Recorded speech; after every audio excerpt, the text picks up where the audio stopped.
the market is so volatile, so a lot of the weaker players are getting out. So it is hopefully less of a timing issue now, basically. If you're going to be doing a 1031, right, what's your biggest frustration with that 1031? Well, usually it's a timing issue, right? But now these days it's less issue, and because the market is so volatile, so a lot of the weaker players are getting out. So it is hopefully less of a timing issue now, basically. But again, with DSTs, like I talked to Brett, that's a different thing we haven't tested before, and we're very hopeful and excited to test that out.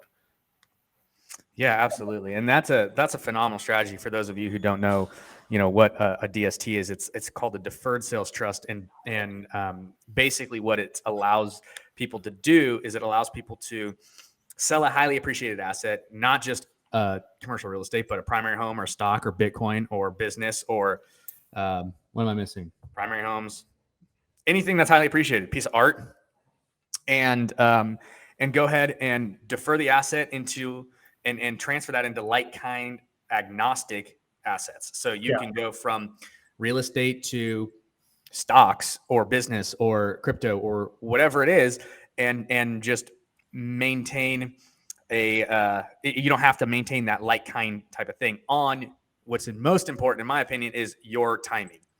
Yeah, so timing is a big that was a big attractive feature for it, right? Yeah.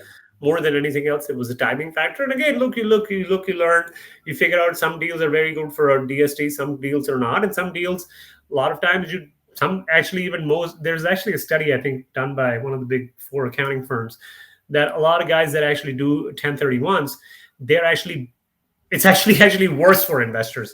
Wow. And the reason is, it's really shocking when people learn about it, because a lot of times guys, it's mostly guys, women are never that dumb, right? What they do is they'll throw good money after bad, then they'll do a good deal and they get this heavy return, and in their haste to actually save on taxes or optimize on taxes, they'll just invest into an awful deal. And now all the good stuff you did in the past is wiped out by all this dog of a deal you put your money into.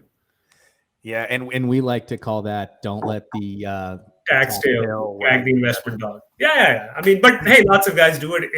They're very susceptible to it, basically. Yeah, absolutely. But I mean, you're doing syndications, right? So when you sell these assets, and one of the benefits to a deferred sales trust is, with a 1031, everyone's got to go with you, right? So if you guys don't like Billy anymore, Billy's still got to go with you, or he blows the whole thing up.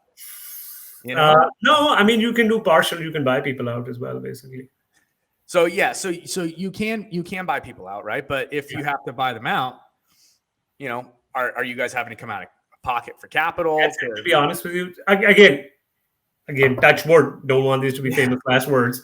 So far, it's not been an issue, right? Most of our investors are very sticky, but that could be an issue, right? If 80% of your investors say, hey, screw it, I don't want to do 1031, right? Well, that's a very different ballgame than one person in your roster of 30 people saying, I don't want to do it.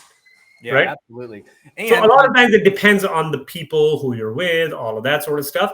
And that's why there is I wish there was a magic bullet, right? Where you do this and everything is done. And that's why you got to be, it's just a process where you have to keep learning. You have to figure out what's best for you, what's best for the deal, and use those tools to accomplish the tasks or goals that you have in mind. Yeah, absolutely. And I think that's one of the best things is that it's an arrow in the quiver. Yeah. Right. It's a powerful arrow, right? Maybe it's a flaming arrow.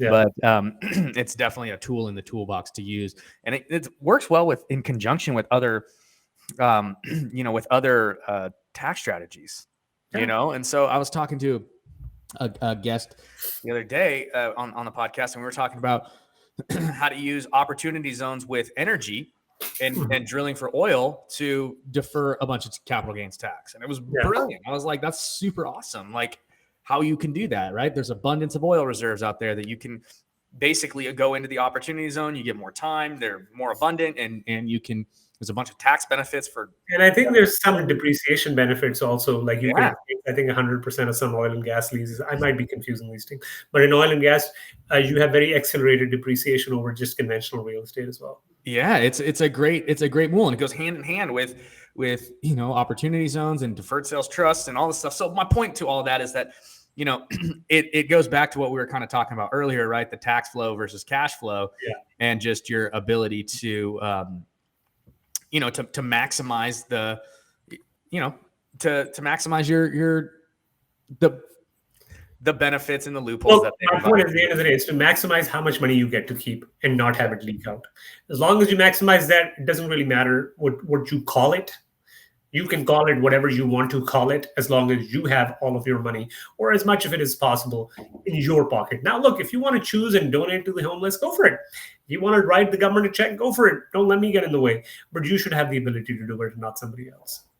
Yeah, absolutely.